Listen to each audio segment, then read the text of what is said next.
Do you continue to put off tasks that you know you should do? Are you terrified to go door to door, make cold calls, talk to your clients, meet with people, or do anything where you have to communicate with somebody and you're just gripped by fear? Well, this video is for you. What's up, guys? BC here. Welcome back to another video. I want to talk about the comfort zone. I want to talk about the fear of cold calling, door knocking, talking to human beings, developing, and really confronting our insecurities. And I want to give you a few tips to help you with that because I still get this question. I've done many videos on this. Maybe we have a new wave of people coming in, a new generation, and they haven't seen the old stuff. But at the end of the day, this has to be like an absolute prioritization and commitment from you, meaning it has to be in your soul where you're like, fuck this.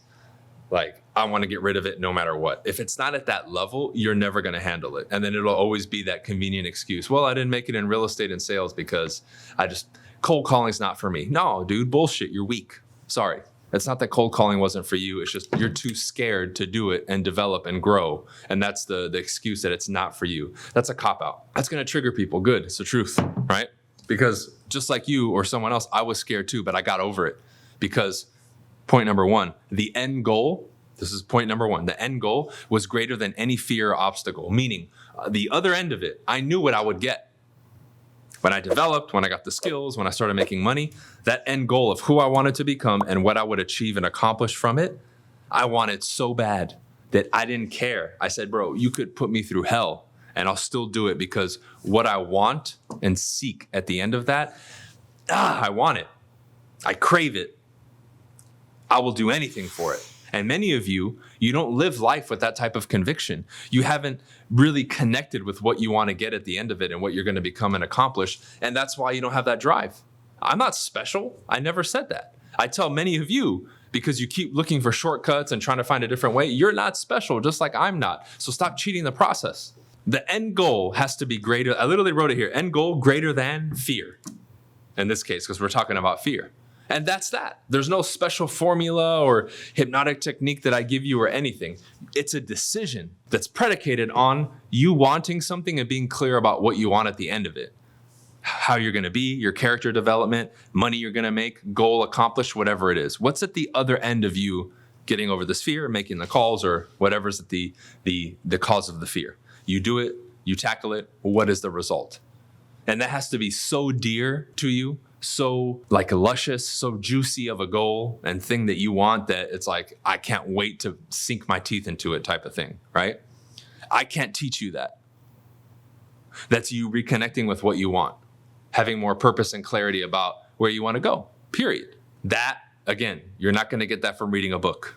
So the end goal has to be greater than your fear. And if it's not, it's going to be very difficult for you to break through it because you'll always find an excuse, right? The end goal, not bigger than the fear and it's below. And then the excuse, it's not for me. I'm scared. I didn't want to do it and I didn't feel like it and all that lame shit that people say, which is just weakness, right? Cool. Number two, I wrote, it's what works. Meaning, if we're talking specifically like building a sales, entrepreneurship, real estate business where we have to talk to customers through whatever means, calling, knocking, business to business, in-person stuff, meeting, asking them to sign contracts. That's what works. So let's say you give into the fear. What the hell are you going to do? Create viral videos on TikTok to get your business? You know that's not true. You know it's not going to happen. And I know I use that TikTok example, but I mean, it's true. I see people do wild shit to try to skip this process. Tackle the fear head on because the reason you fear it, number one, is because you never do it. But number two, you know you need to grow and change to do it, yet you continue to run away. It's what works. Talking to people and creating connections is how you grow your business, is how you get leads, is how you get appointments. Period. Point. There's no way around it. If you're awkward in person, you're even going to be awkward making videos on social media. Well, you won't because you're too scared. But even when you reach out to people and send them voice messages and you want to create connections online, you're going to suck at that too because communication is communication. So when are we going to stop using this as a legitimate excuse? Because every time I hear it now, I call out bullshit, bullshit, bullshit. It's BS. Stop making stuff up, right? And hopefully some of this conviction that I have now goes into you and pours into you. This is what works. That dialogue, that reach out, that call, that door knock, that visit to the business or businesses. That's what works. That's a lifeblood of our economy and entrepreneurship.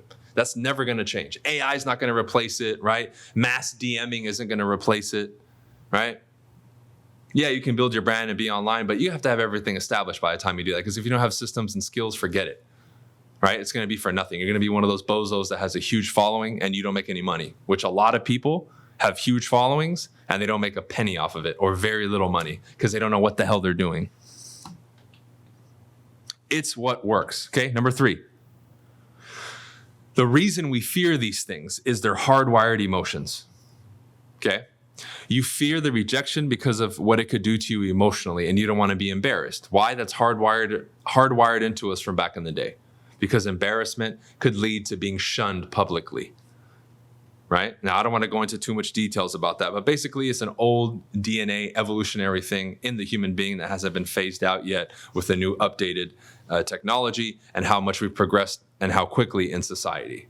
Meaning it's just an emotion that when you go to pick up the phone or go door to door and you feel it, you can acknowledge it and say, okay, this doesn't feel right, but I know this emotion is illogical and it's old school. Again, you can keep going. Letting the emotion stop you, it's not, well, how do I get over the emotion? No. That's not the right question to ask. The emotion didn't stop you. Did it literally stop your body from going forward? No. You just can't sit with the emotion. Learn to sit with the emotion and continue. Why? The moment I pick up the phone and dial, go door to door, go to the business, when I hit that emotion, the moment I start talking to somebody, it starts going away. It's no different than when I was nervous before every basketball game. Then as soon as I threw the ball up on the jump ball, all that shit went out the window. Imagine if players said, whoa, we can't start the game, guys. Sorry, fans. Sorry, referee. We're nervous. We can't play. I mean, just ridiculous. Boo! People would throw shit from the stands, right? Like, again, what makes this any different? Do we allow the emotion to stop us? Are we that weak as human beings? Our higher intelligence is that dim and unused that we can't even get over an emotion? I'm trying to give you guys different perspectives here so you get it. It's hardwired into you. Have the intelligence to know. I'm going to feel the emotion. It doesn't stop me though. Right? Number 4, how about you set yourself up to where you're forced to do these things? Case in point, let's say person A is like, you know what, Bryan, I'm going to join your coaching. Cool. And they have an issue with this. Well, they have accountability meetings that they have to report to. They have accountability partners they have to report to multiple times. And they have sessions where, let's say they're going to make calls where they go in with those people and other people in the program that are members and they make calls together. And again, some of that stuff is required to do. And when you start to put these pieces in place, right? Just like when you get a gym partner as well.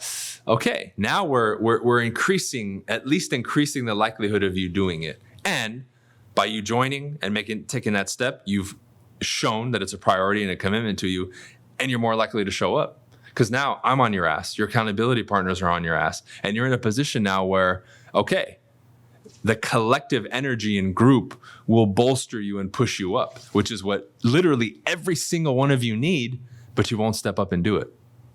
You know that if you isolate yourself and you don't make these commitments and you don't join a coaching program and these types of things, you're not going to have to do it. And you can sit there and still give your stories about why you're not successful.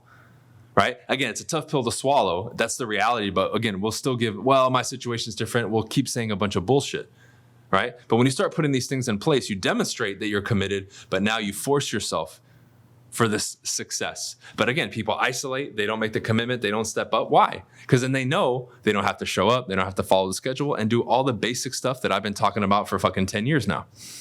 So they have no one to blame but themselves.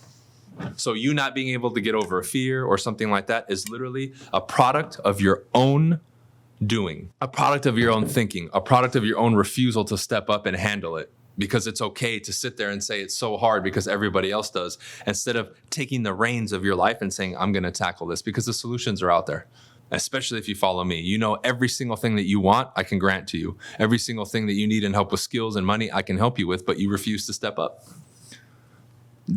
I can't force it, right? And again, I will continue to serve the community at every level, paid, free, right? But many of you need to take the step to take it to the next level, but you don't. And if you don't, you can't get mad at me or anybody else. You can only get mad at the person in the mirror, because until the day that you make it a commitment and you step up, nothing is going to change. I went through the same thing in my basketball career. I went through the same thing in my real estate and entrepreneurship career, online career, and everything else. And I have a lot of things working against me that you don't have, and I still push through. Imagine being me and having these platforms and literally having the machine work against you and demonetize you and deplatform you, and I'm still out here producing shit every day. Most people wouldn't be able to do that. This further solidifies all the principles that I've taught and claimed that I represent over the years. And I continue to be the person who leads by example. Everything that I ask of you, I've done myself a million times over. I never asked my students or anybody who follows me, a fan, whatever it is, to do something that I've never done. Okay, so we'll end it here. Stop using the emotion as a legitimate, well, I can't do it because of this. It's bullshit. Get over your damn fears. Step up and do what you need to do to handle it, okay? That's it for this one, guys. We'll see you on the next one. Peace.